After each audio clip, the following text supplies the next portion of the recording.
안녕하세요. 놀라운 논란의 미스터 논란입니다. 오연규 선수에 대한 소식 전달드리도록 하겠습니다. 오연규 선수가 튀르키의 명문인 베식타스 행이 눈앞에 있다라는 이야기가 나오고 있습니다. 오연규 선수에 대한 이적 사가가 작년 여름부터 꽤 길었는데 드디어 이제 이적을 하는 것 같습니다. 어떤 이야기들이 지금 나오고 있는지, 그리고 오연규 선수의 이적이 굉장히 좋은 선택인 것 같다라고 생각이 드는 이유가 무엇인지 바로 들어가 보시죠.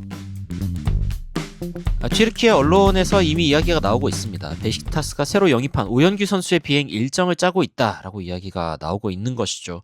베식타스에서 오연규 선수를 굉장히 원하는 이유는 자명합니다. 테미 에이브라햄 선수가 지금 아스톤빌라로 이적을 한 상태이고 지금 주전 공격수 자리가 비어있는 상황입니다. 게다가 팀의 성적도 지금 그다지 좋지 않은 상황이죠. 그래서 얼핏 봤을 때 오연규 선수에 대한 이적료가 많이 떨어졌다. 그리고 과거에 이제 독일에서 제시했던 가격도 있기 때문에 뭔가 좀 아쉬워 보인다라고 이야기할 수도 있지만, 사실 내막을 살펴보면은 베식타스가 얼마나 오연규 선수를 원하는지, 그리고 오연규 선수가 이 결정을 한 게 좀 잘한 선택이다라고 드는 이유가 무엇인지를 좀 알 수 있습니다. 일단 기사를 좀 살펴보면요. 튀르키예에서 이제 어떤 이야기가 나오냐면, 오연규 선수가 셀틱 시절에 왼쪽 윙어, 스트라이커 오른쪽 윙어, 어느 쪽 포지션에서도 주전 경쟁을 이겨내지 못했다라고 생각을 하면서 부정적인 시각을 내놓았단 말이죠. 그런데 이러한 부정적인 시각이 나오는 이유 중에 하나가 뭐냐면은 지금 오연규 선수에게 들어간 이적료가 적지 않기 때문입니다. 이거는 이제 과거에 오연규 선수가 쌓아온 이 이적설 서사와도 관련이 있는데, 일단 독일에서는 무려 2,800만 유로, 그러니까 슈투트가르트에서 480억 원의 거액에 오연규 선수를 데려오겠다라고 이야기를 한 바가 있습니다. 그런데 이게 불발이 됐죠. 불발이 된 이유는 오연규 선수의 어떤 무릎 부상 때문이다, 이런 이야기가 갑자기 나왔는데 이게 굉장히 좀 뜬금없는 이유였습니다. 그래서 보니까 이게 핑계였다. 행크 쪽에서 직접 반박하기를 슈투트가르트가 130억을 깎기 위해서 오연규 선수의 십자 인대에 대한 핑계를 댔다는 거죠. 그러니까 이게 이적료 문제였다라는 게 결국에 밝혀진 것인데, 이게 행크 단장도 굉장히 황당하게 느낀, 그러니까 지난 10년 동안 이런 일은 없었다, 슈투트가르트가 굉장히 프로답지 못하게 오연규 선수에 대한 협상을 하려고 했다라고 하면서 일침을 놓는 그런 상황이 있기도 했습니다. 그런데 이제 오연규 선수가 베식타스로 이적을 했을 때 애초에 베식타스가 제시했던 금액은 205억, 오연규 선수를 영입하겠다라고 결정했을 때에는 290억 원까지 상향 제시를 했거든요. 물론 슈투트가르트가 굉장히 높은 금액을 제시한 터였기 때문에 행크 입장에서는 약간 고심하는 모습을 보이기도 했습니다만, 결국에는 290억이라는 금액도 행크에게 굉장히 큰 금액이기 때문에 이것을 받아들인 것으로 보이죠. 그래서 보면은 오연규 선수의 영입에 사용되는 이적료는 1,500만 유로다. 그러니까 리그 전체로 봤을 때에도 이게 몇 위냐면은 12위의 기록입니다. 터키 리그 기준이고, 터키 리그도 그렇게 적은 돈을 쓰는 리그는 아니거든요. 예를 들어서 갈라타사라이가 빅터 오시멘 영입을 위해서 무려 1280억을 지불한 것이 튀르키예 리그의 역대 이적료 1위이고, 그리고 2위가 윌프레드 신고로 520억입니다. 그런데 이제 오연규 선수의 영입에 사용되는 이적료는 260억으로 12위의 기록이고, 그리고 베식타스 팀으로 봤을 때는 테이미 에브라함과 공동 3위의 기록을 올리는 것이기 때문에 이 베식타스가 얼마나 오연규 선수에게 큰 기대를 걸고 있는지 알 수 있는 부분이기도 하고, 그리고 오연규 선수가 베식타스로 갔을 때 무조건 주전으로 뛸 수밖에 없는 그런 금액이기도 한 것이죠. 가끔은 챔피언스 리그나 혹은 유로파 리그에도 출전하는 베식타스에서 나름 명문 팀에서 뛸 수 있게 됨과 동시에 자신의 주전 자리를 확보할 수 있는 굉장히 좋은 이적을 택했다라고 생각이 듭니다.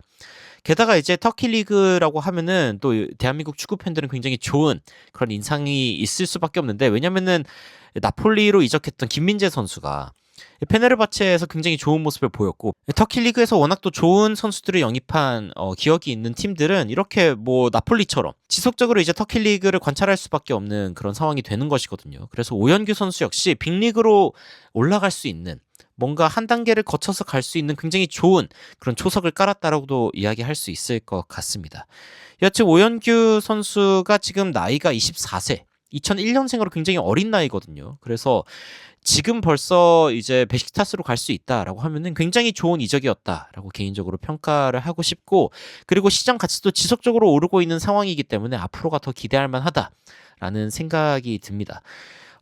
최근에 그리고 워낙 좋은 폼을 보여줬잖아요. 이제 그 벨기에 프로리그에서도 20경기에서 6골, 3개의 어시스트를 기록하는 모습을 보여주면서 굉장히 또 좋은 생산성 있는 모습을 보여주었고, 유로파 리그에서도 8경기 3골, 그리고 퀄리파잉 단계에서도 2경기 1골을 넣으면서 이번 시즌에 총 10골을 기록한 오영규 선수이거든요. 그러니까 32경기에 10골 그리고 3개 어시스트를 기록한 오영규 선수가 베식타스에서 주전으로 기용될 때, 그리고 오영규 선수를 좀 밀어주는 그런 환경에서 뛸 때 과연 또 어떤 모습을 보여줄까, 개인적으로 굉장히 기대됩니다. 베식타스 같은 경우에는 튀르키예 리그에서 갈라타사라이 그리고 페네르바체 이후 이제 3강 정도로 평가를 받는데, 3강이라고 이야기하기에는 이 2강, 그러니까 갈라타사라이와 페네르바체의 양강 체제가 약간 좀 굳어지는 모습이 보여지고 있거든요. 이런 상황에서 베식타스가 지금은 무려 리그 5위까지 떨어져 있는 상황입니다. 그러니까 베식타스의 어떤 명성에 비해서는 좀 아쉬운 현재 상황이라고 이야기할 수 있고, 그런데 이제 3위 자리까지의 어떤 승점 격차가 그렇게 큰 편은 아니기 때문에 오연규 선수를 영입하면서 테미 에브라햄 선수의 이 공백을 제대로 메우고 좀 리그 하반기에 좀 역전을 도모할 만하다. 그래서 베식타스 입장에서도 오연규 선수의 영입을 굉장히 기대할 수밖에 없고, 그리고 오연규 선수에게 많은 걸 바랄 수밖에 없다라는 생각이 듭니다. 축구 팬분들 입장에서는 EPL이나 아니면은 분데스리가처럼 좋은 리그로 한 번에 이적을 했으면 어땠을까라는 생각이 들 수도 있겠습니다만, 그래도 오연규 선수 개인적으로는 이번에 온 좋은 기회를 잘 붙잡았고, 그리고 유럽으로 갈 수 있는 좋은 초석을 얻은 것 같다라는 생각이 듭니다. 최근에 좋은 폼 유지하면서 베식타스에서도 좋은 활약 보여주기를 기대하면서 영상 마치도록 하겠습니다. 여러분은 최근에 오연규 선수의 이적에 대해서 어떤 생각이 드시는지 굉장히 궁금한데요. 댓글로 의견 남겨주시면 또 관련된 소식들 여러분들께 빠르게 전달해드리도록 하겠습니다. 이상 놀라운 논란 미스터 논란이었습니다. 시청해주셔서 감사합니다.